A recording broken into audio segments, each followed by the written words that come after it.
And when the book-length poem called John Brown's Body was published in the 1920s, it became a bestseller in the North and in the South. Grant Cottage tour guide, Mr. Steve Trimm, tells me that he has been waiting a long time to share excerpts that we must consider America's great epic poem. If everyone could give a round of applause for Mr. Steve Trimm. The fact is, I've been waiting 50 years for this. I first heard John Brown's Body during the Civil War centennial, 50 years ago, when I was still in high school. And it blew me away. I was only a kid. I didn't know how to compare it to anything else about the war. But in the 50 years since, I've done a lot of reading, and I've gone to a lot of battlefields and heard a lot of tour guides. And John Brown's Body stands the test of time. My instincts were right when I was in high school. There was something very special about this. The definition of a bard, you know, the poets that were called bards, I want to make sure I get this right. This was especially true in Ireland and in Highland Scotland. The bard was a clan poet, steeped in the traditions of his clan and his country. And the man who wrote John Brown's Body, Stephen Vincent Benet, he truly was a bard. I'm not going to try and argue the point. The poem will speak for itself.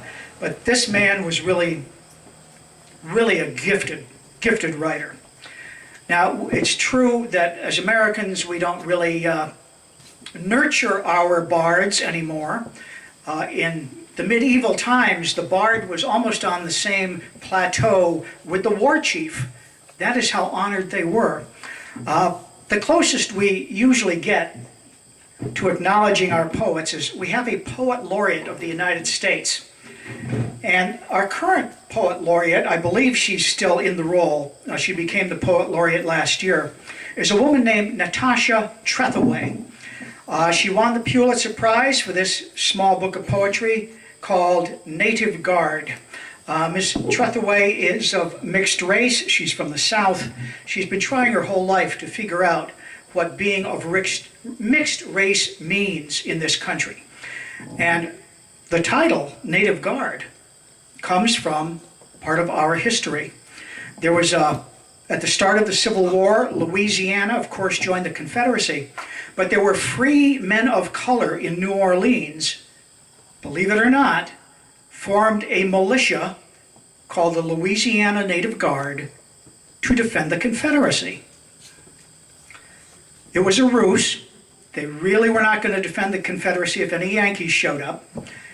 The rebels were not going to give black men guns, for one thing, but it convinced the Confederate authorities that the black population of New Orleans was loyal, and therefore they were safe.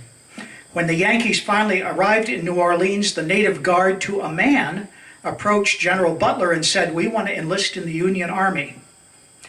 And the Louisiana Native Guard was the first black regiment to take offensive action against the Confederates, the very first. And Miss Trethewey names her book in honor of them. So, poetry teaching history.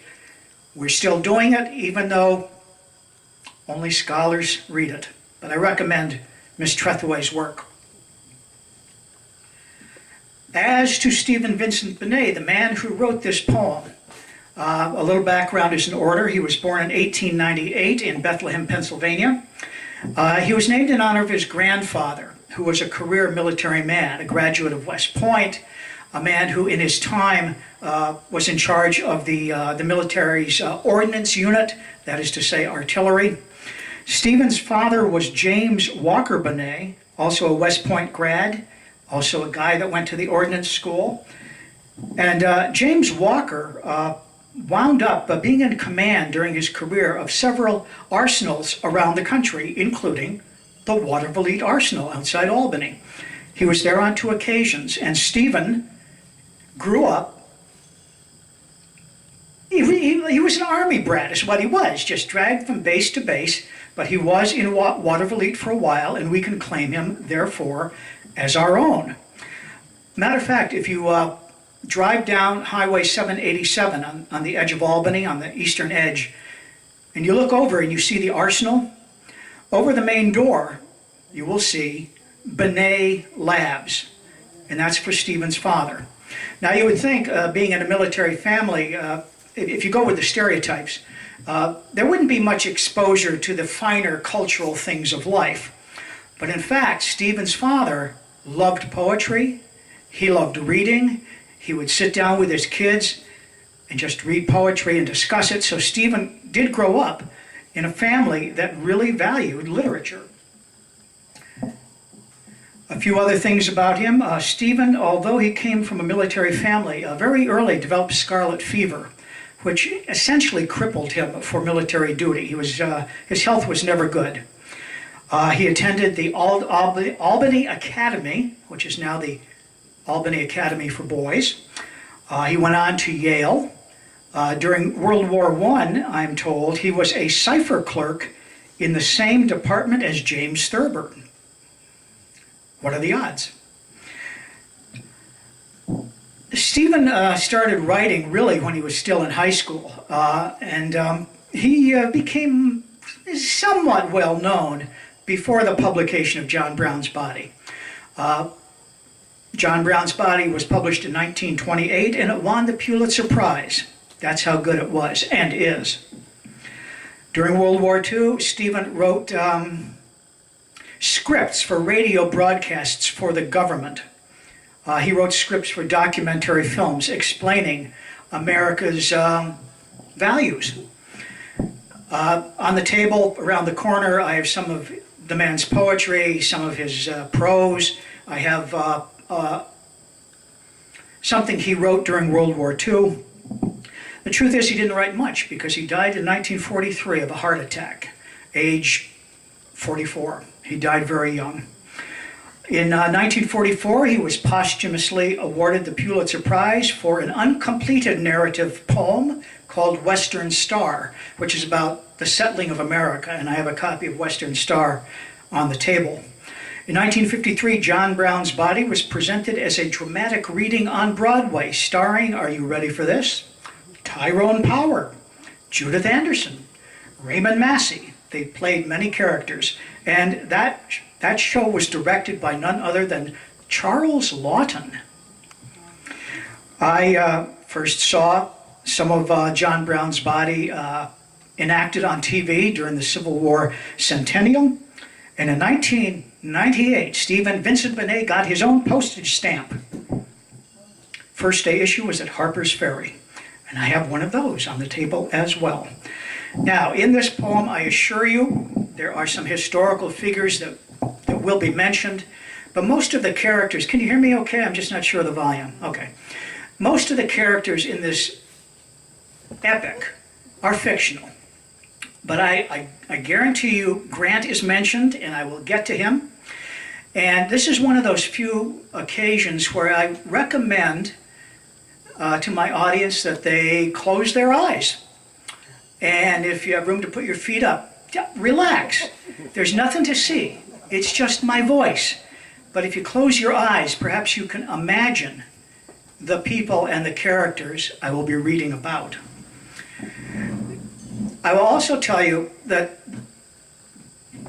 the excerpts I have here, some of them might bore you to tears. Some of them bore me to tears. Well, not the ones I picked, but yeah.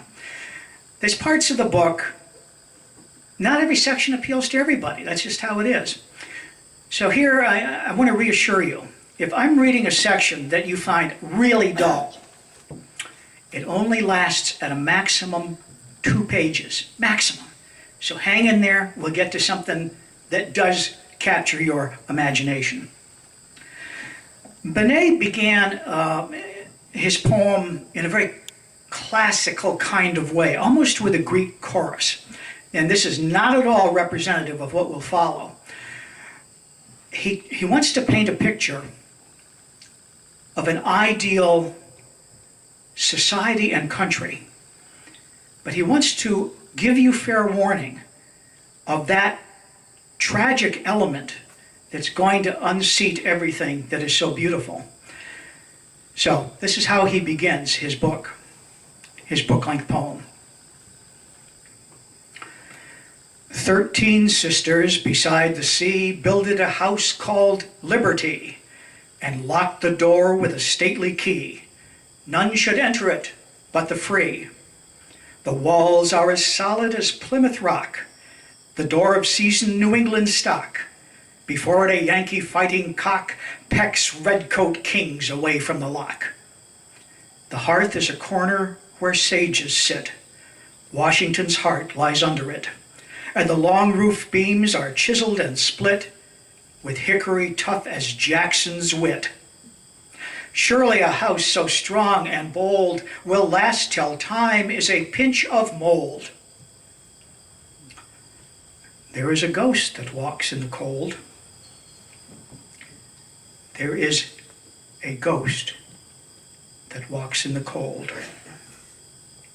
All night long, like a moving stain, the black ghost wanders his house of pain. There is blood where his hand has lain. It is wrong he should wear a chain. So Benet telegraphs what's going to happen. As we all know, slavery was a key issue in the Civil War, but he tries to set it up as perhaps a Greek chorus would.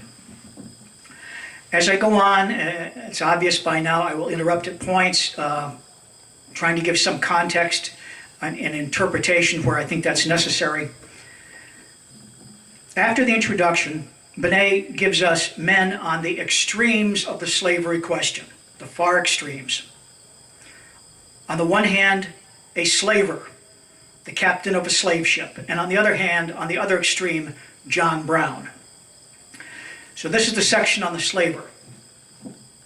And it might surprise you to hear that the captain is from New England, but that's historically accurate. Many of the slave ships were commanded by New England men. The North colluded with the South in slavery. He closed the Bible carefully, putting it down as if his fingers loved it. "The Lord is merciful," said the skipper. His voice was wholly sincere. An old ship's bell hung in the steeple of a meeting house with all New England and the sea's noise in it. And then he turned. "They made a song about me. You ever heard it?" The mate shook his head quickly. "Oh, yes, you have. You know how it goes." He cleared his throat. "Captain Ball was a Yankee slaver. Blow, blow, blow the man down. He traded in niggers and loved his savior. Give me some time to blow the man down." The droning shanty filled the narrow cabin an instant with gray Massachusetts sea. Wave of the north, wave of the melted ice, the hard salt sparkles on the harder rock, the stony islands, and then it died away. "Well," said the captain, "if that's how it strikes them, they mean it bad, but I don't take it bad. I get my sailing orders from the Lord." He touched the Bible. "And it's down there, mister, down there in black and white. The sons of Ham, bondservants, sweat of their brows.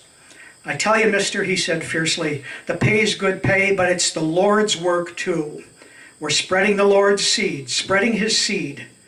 His hand made the outflung motion of a sower, and the mate, staring, seemed to hear the slight patter of fallen seeds, robbed from a black king's storehouse, falling and falling on American earth. John Brown is at the other end of the spectrum, but he shares something in common with the slaver, and I think you'll be able to pick it up pretty quickly. This is John Brown's prayer, and he allegedly prayed it in his farmhouse, which you may or may not know is in New York State. John Brown's farm is now a state historic site. It is near Lake Placid in a little town called North Elba, and that literally is where John Brown's body is moldering in its grave, not far from Lake Placid, New York. Now, in this poem, he will refer to bleeding Kansas. I have to explain that. In the 1850s, the territory of Kansas was going to come into the Union as a state, but the government left it up to the residents of Kansas to decide whether it would be a free state or a slave state. And inevitably, there was disagreement and violence, and a mini civil war erupted in Kansas before our great Civil War. And John Brown was a part of that with his sons. John Brown's prayer. Since this body may be weak with all it has to bear, once more before thy thunders speak, Almighty, hear my prayer. I saw thee when thou did display the black man and his lord, and bid me free the one and slay the other with my sword. I hear the rolling of the wheels, the chariots of war. I hear the breaking of the seals and the opening of the door. Fairer than the bugle call, the walls of jasper shine, and Joshua's sword is on the wall with space beside for mine. The glorious beasts with many eyes exult before the crown. The buried saints arise, arise like incense from the ground. Before them march the martyr kings in bloody sunsets dressed. Kansas, bleeding Kansas, you will not let me rest. Get up, my hardy sons. From this time forth we are no longer men, but pikes and guns in God's advancing war. And if we live, we free the slave. And if we die, we die. For God has digged his saints a grave beyond the western sky. John Brown and his sons were able to free slaves and get them safely to Canada. But in Kansas, this nonviolent direct action wasn't enough. At a place called Pottawatomie Creek in 1856, they dragged pro-slavery homesteaders from their cabins and hacked them to death. John Brown has been described as a madman, and I think Benet, writing in the 1920s, depicts him as a madman, more or less, in this prayer. Looking back on it now, doing a lot of reading about Brown, I think that's a false image. But I won't argue it now. I'll just say that in John Brown's prayer and in the CCAP, the slavers talking about slavery, both of them did the same thing. They said God was ordering them and approving of their actions. Both of them thought they were acting in God's name. John Brown is most famous for his raid on Harper's Ferry, Virginia in 1859. He had gathered together about 20 men, black and white, and their idea was to seize the federal arsenal at Harper's Ferry, take out all the weapons they could, and then head south. And as they came to each estate and plantation to hand the weapons to the slaves and quickly build up an army of freed slaves, which would just keep going, freeing more slaves as it went. This was clearly unrealistic. Brown didn't even get out of town. Most of his followers were captured or killed. One of his sons was killed. He was captured, badly wounded. And the survivors were put on trial for treason because they had tried to seize a federal arsenal. Here's something about the trial that Benet points out. John Brown's trial.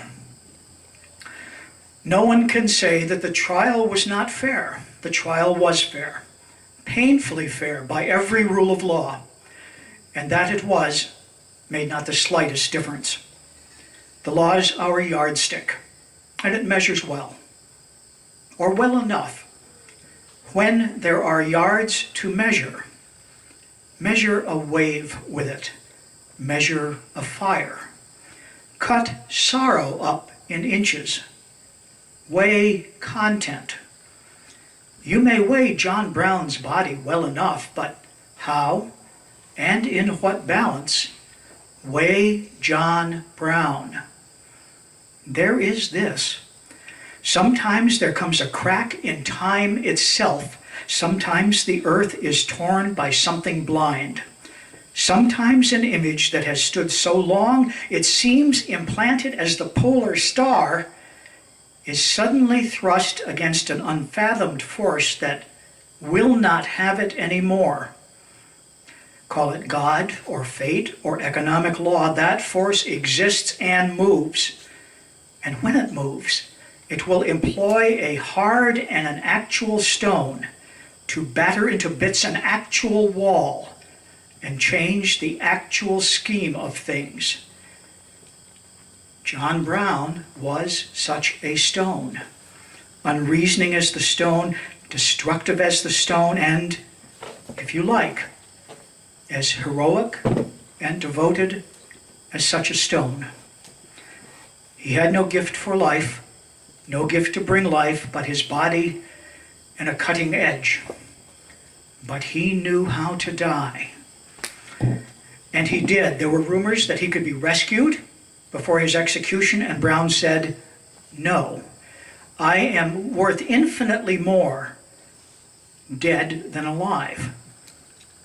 As a dead man, I will become a symbol for the abolitionists to rally around." And he was right. In the North, his execution was seen as something like Christ's crucifixion, and the Southerners as the heartless, bloodthirsty slave owners that would never compromise with freeing the slaves. Brown had it right. He was worth infinitely more dead than alive. He was hanged in December. The raid came in October. He was hanged in December. The body came home to upstate New York. There were places where crowds were gathering to... These were pro-slavery people I'm talking about, who just wanted to tear the coffin apart, tear the body apart, scatter it to the winds. Often the body was taken north secretively. There were only two places that I know of where it stopped and the casket was opened for sympathetic people to look at the body. One was in New York City, and the other was in Troy, New York, of all places. Troy, New York. That needs some investigating. Okay, the war comes, April 1861, and Benet begins to describe those who fought in the war, and he begins with a man named Clay Wingate of Georgia. Wingate lives at Wingate Hall, a great estate. If it reminds you of Tara with Gone with the Wind, it wouldn't surprise me. But here's our introduction to Clay Wingate, who will fight for the South as a cavalryman.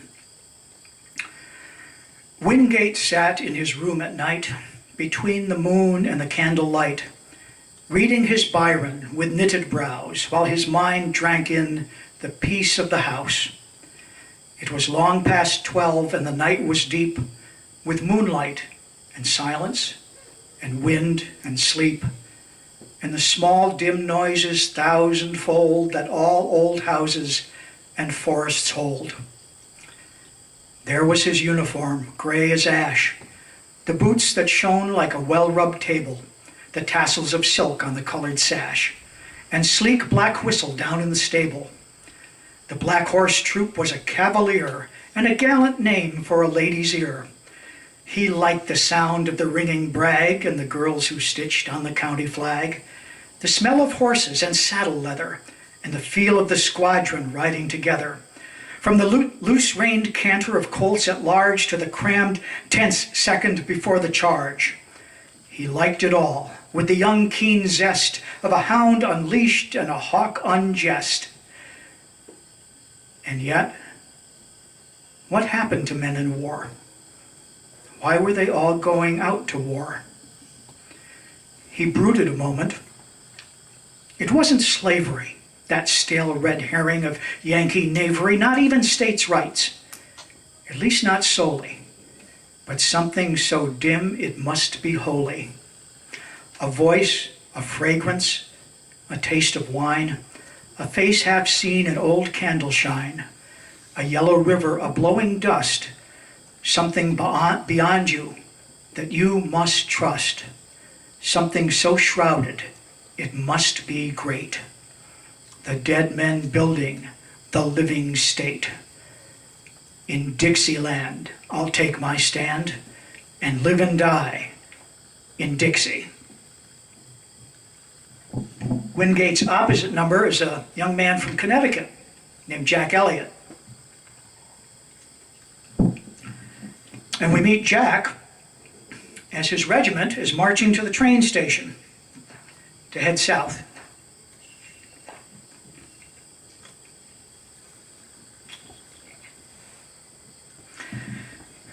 Jack Elliott, marching, saw between blue shoulders a blur of faces. They were all faces he knew. Old Mrs. Cobb with her wart and her paisley shawl, little George Freeman, the Slim Tucker girls, and all of them cheering and shouting, and all of them strange suddenly, different, faces he'd never seen, faces somehow turned into one crowd face. His legs went marching along all right, but they felt like somebody else's legs. His mind was sucked dry. It was real. They were going away. The town was cheering them. Henry Fairfield was marching ahead with his sword, just as he'd thought about it 1,000 times these months. But it wasn't the way he'd thought about it. On to Richmond! On to Richmond! There were Mother and Father and Jane in the house. Jane was waving a flag. He laughed and he called to them, but his voice was stiff in his throat, not like his real voice. Flags, cheering. Somebody kissed him. Ellen Baker. She was crying, wet mouth of tears. Didn't want her to kiss him. Why did she want to? The station. Halt! Mother and Jane. The engineer wore a flag in his coat lapel. The engine had "On to Richmond" chalked all over it. Nothing to say now. Mother looks tired to death. I wish I weren't going. No, I'm glad that I am. The damn band's playing John Brown's Body again. I wish they'd stop it. I wish to God we could start. There, close up, men. Oh my God, they've let Ned out. I told them for God's sakes to lock him in the cellar, but they've let him out. Maybe he got out by himself. He's got too much sense. No, down, Ned. Down, good dog. Down, I tell you. Goodbye, boys. Goodbye. We'll hang Jeff Davis. The engine squealed. The packed train started to move. Ned wanted to come, but they wouldn't let him come. They had to kick him out of the way. He couldn't see why. Jack Elliott and Clay Wingate will both fight at First Bull Run. And here's a description of what is about to happen. North and south they assembled, one cry and the other cry. And both are ghosts to us now, old drums hung up on a wall. But they were the first hot wave of youth too ready to die. They were much like men you know, under the beards and the strangeness of the clothes with a different fit. They wrote mush notes to their girls and they wondered how it would go. Half scared and half fierce at the thought, but none yet ready to quit. Georgia, New York, Virginia, Rhode Island, Florida, Maine, piney woods squirrel hunter and clerk with a brand new gun. Thus they were marshaled and drilled while spring turned to summer again until they could stumble toward death at Garter Snake Crooked Bull Run. You know Bull Run was a Confederate victory. This is what it looked like to Clay Wingate.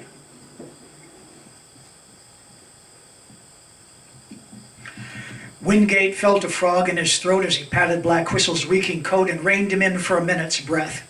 He was hot as the devil and tired to death, and both were glad for the sun in the west and a panting second of utter rest. While Wingate's mind went patching together like a cobbler piecing out scraps of leather the broken glimmers of what they had done, since the sun in the west was a rising sun. The long bored hours of shiftless waiting, and the single instant of pure, fierce hating, when the charge came down like a cataract on a long blue beach of broken sand, and thought was nothing, but all was act, and the saber seemed to master the hand. Winscott Bristol, a raging terrier, killing the Yankee that shot Phil Ferrier with a cut that splattered the bloody brains over the saddle and bridle reins. One Carter cursing, the other praying, and both of them slashing, both of them slaying. Stuart Cazenove singing Lord Randall, and Howard Brooke as white as a candle, while the father fought like a fiend in satin and killed as he quoted tag ends of Latin. The prisoners, with their sick, dazed wonder, and the mouths of children, caught in a blunder, and over it all, the guns, the thunder, the pace, the being willing to die, the stinging color of victory. The Union Army cracked and ran, and it didn't stop running till it reached Washington. All night the Union Army fled in retreat, like horses scared by a shadow, a stumbling flood of panicky men who had been brave for a while and might be brave again on another day, but now were merely children chased by the night, each man tainting his neighbor with the same blind fear. When men or horses begin to run like that, they keep on running till they tire out. The defeated army pours along Pennsylvania Avenue in the drizzling rain. A few regiments in good order, marching in silence with lowering faces.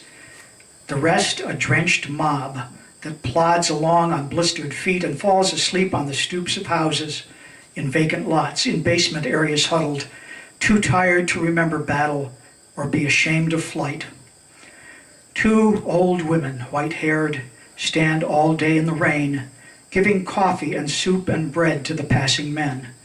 The tears stream down their faces as they cut the bread and pour out the coffee.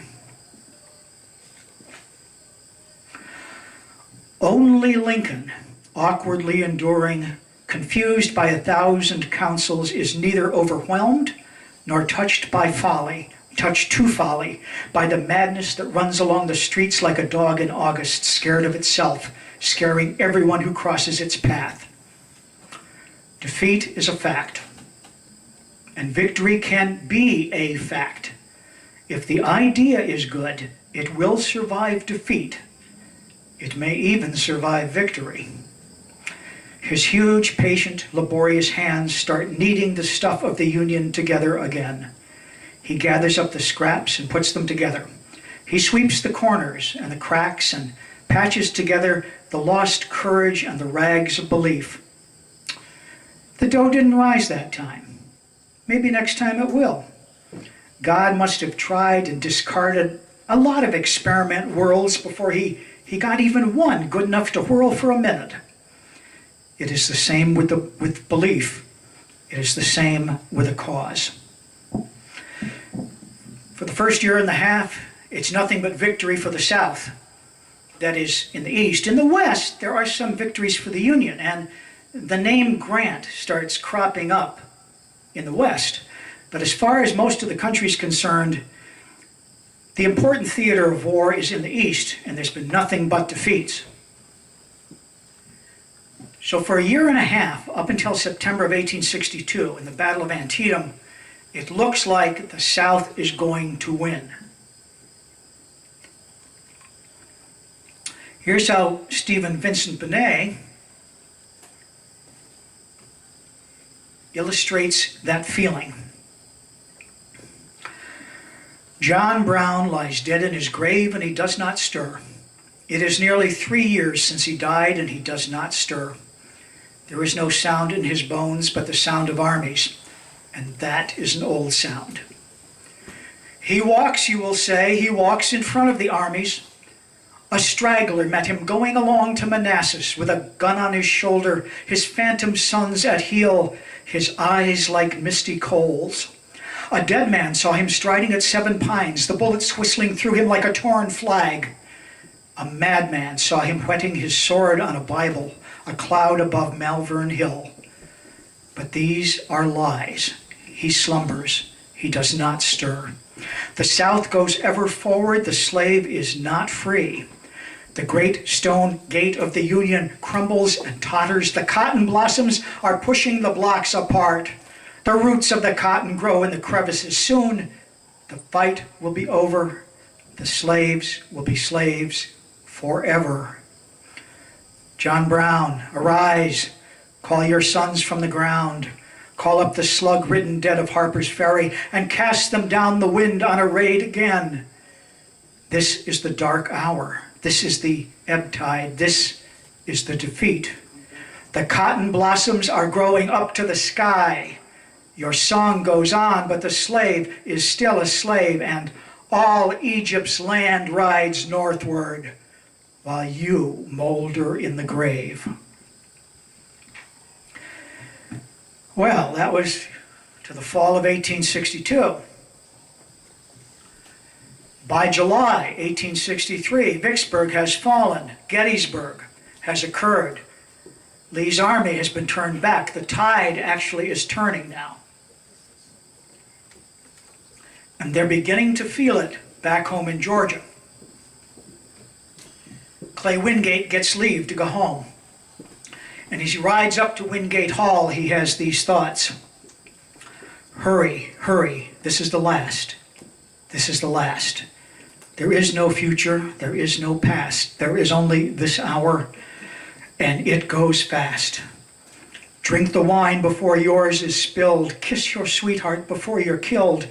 She will be loving and she will grieve, and wear your heart on her golden sleeve, and marry your friend when he gets his leave. Benet now describes Southern women. And this really does sound like Tara in Gone with the Wind. And you might think that Benet copied Gone with the Wind or saw the movie and was inspired by that. But in fact, John Brown's Body was published in 1928, Gone with the Wind in 1936. So if anybody copied anybody, Margaret Mitchell copied Stephen Vincent Benet. Or possibly what they both described had an element of truth to it. Southern women. The gentleman killed and the gentleman died, but she was the South's incarnate pride that mended the broken gentlemen and sent them out to war again, that kept the house when the men were away and baked the bricks where there was no clay, made courage from terror and bread from bran, and propped the South on a swan's down fan. Through 4 long years of ruin and stress, the pride and the deadly bitterness. Let us look at her now, let us see her plain. She will never be quite like this again. Her house is rocking under the blast, she hears it tremble and still stands fast. But this is the last, this is the last. The last of the wine and the white corn meal, the last high fiddle singing the reel, the last of the silk with the Paris label, the last blood thoroughbred safe in the stable. Brittle old letters spotted with tears, and a wound that will rankle for 50 years. This is the last of Wingate Hall, the last bright August before the fall. There will be hope and a scratching pen, there will be cooking for tired men, and waiting for news with shut, hard fists and the blurred, strange names on the battle lists. The April sun and the April rain, but never this day come back again. But she is lucky she does not see the axe blade sinking into the tree, day after day with a slow, sure stroke, till it chops the metal from Wingate oak. Clay Wingate comes back to a woman he loves, Sally Dupre. But she shows at this point no interest in him, but he will continue to love her. Let's put it this way, from afar as the war goes on. Jack Elliott, what happened to him? He was a 9 months man, and after Bull Run, his 9 months were up, and he said, to heck with this, and he headed west. He thought he'd homestead out in the territories. But he reached Chicago, and his patriotism got the best of him. He re-enlisted, wound up fighting at Shiloh, where he was captured. And as he's being marched in the prisoner column at night, he falls out of line and begins to run through the darkness. And he runs and he runs and eventually collapses, dehydrated, lost, disoriented.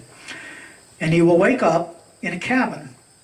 It's the cabin of John Vilas. Now, John Vilas is a man who looks at the armies north and south and says, a plague on both your houses. John Vilas wants no part of the war at all. And for all practical purposes, he's just hiding out, waiting for it to blow over. He and his family, they're farming in this patch of nothing in the middle of nowhere.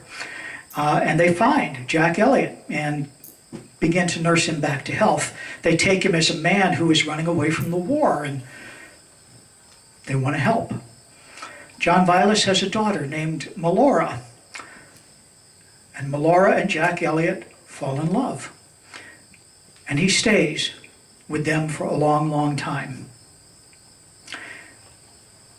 But he gets curious. He wants to know where he is. The father and daughter try to tell him roughly where he is, but after a while he goes out, he starts exploring the countryside. He goes as far as the creek, then he goes as far as the next hill, thinks there's a road over the hill. He thinks he's a pretty sharp guy, but he's not. He gets snagged by a Confederate patrol. This is a militia group. They walk a fine line between being Confederate irregulars and bandits. And at first they think that Jack is a spy, so they're going to hang him. But then they think, no, he's too stupid to be a spy. We caught him so easily. Probably a scout who lost his way. We'll just steal his boots and then turn him into the regular Confederate army, which they do. What Jack does not know is that Melora is pregnant.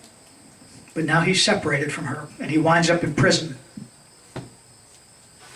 In prison, he has a friend, a guy named Bailey. Maybe you've had friends like this in your life. I had one once.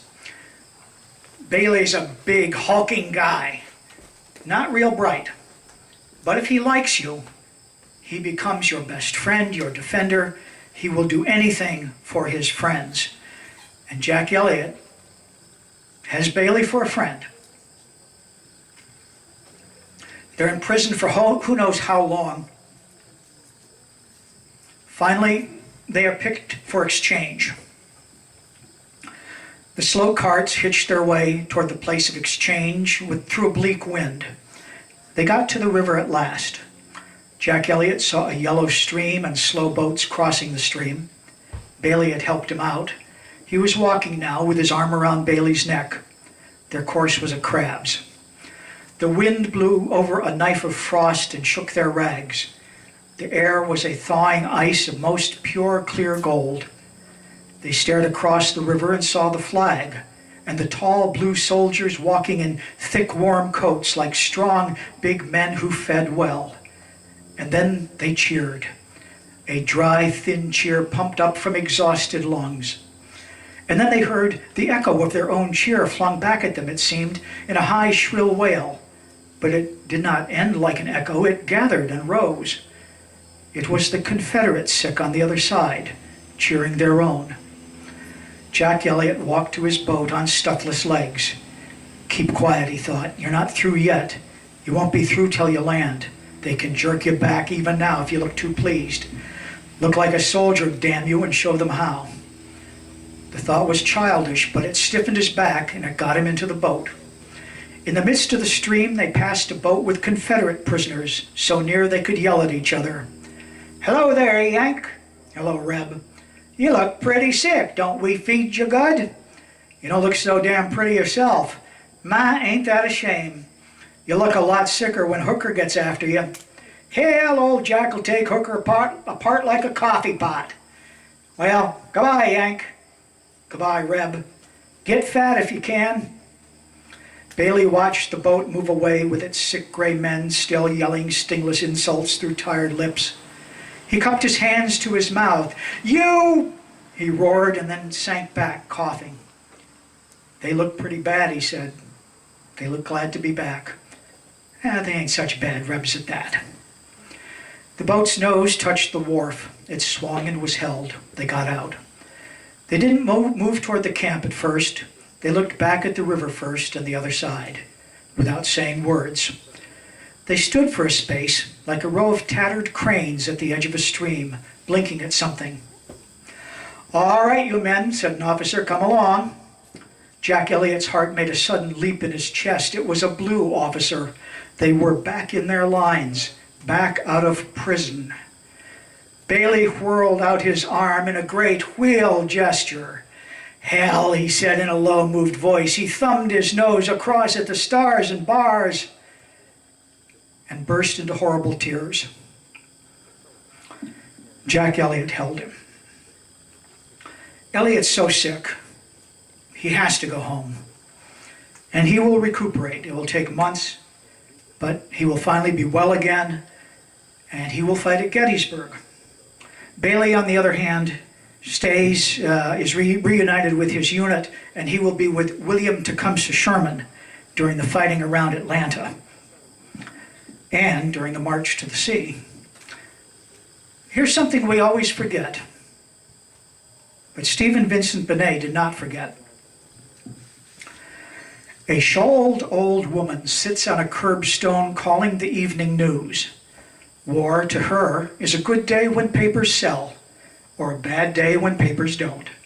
War is fat, black type. Anything's more real than war. By Omaha, the valleys and the gorges are white with covered wagons moving out toward the west and the new free land. All through the war they go. 5,000 teams pass Laramie in a month. Draft evaders, homesteaders, pioneers, old soldiers, southern immigrants.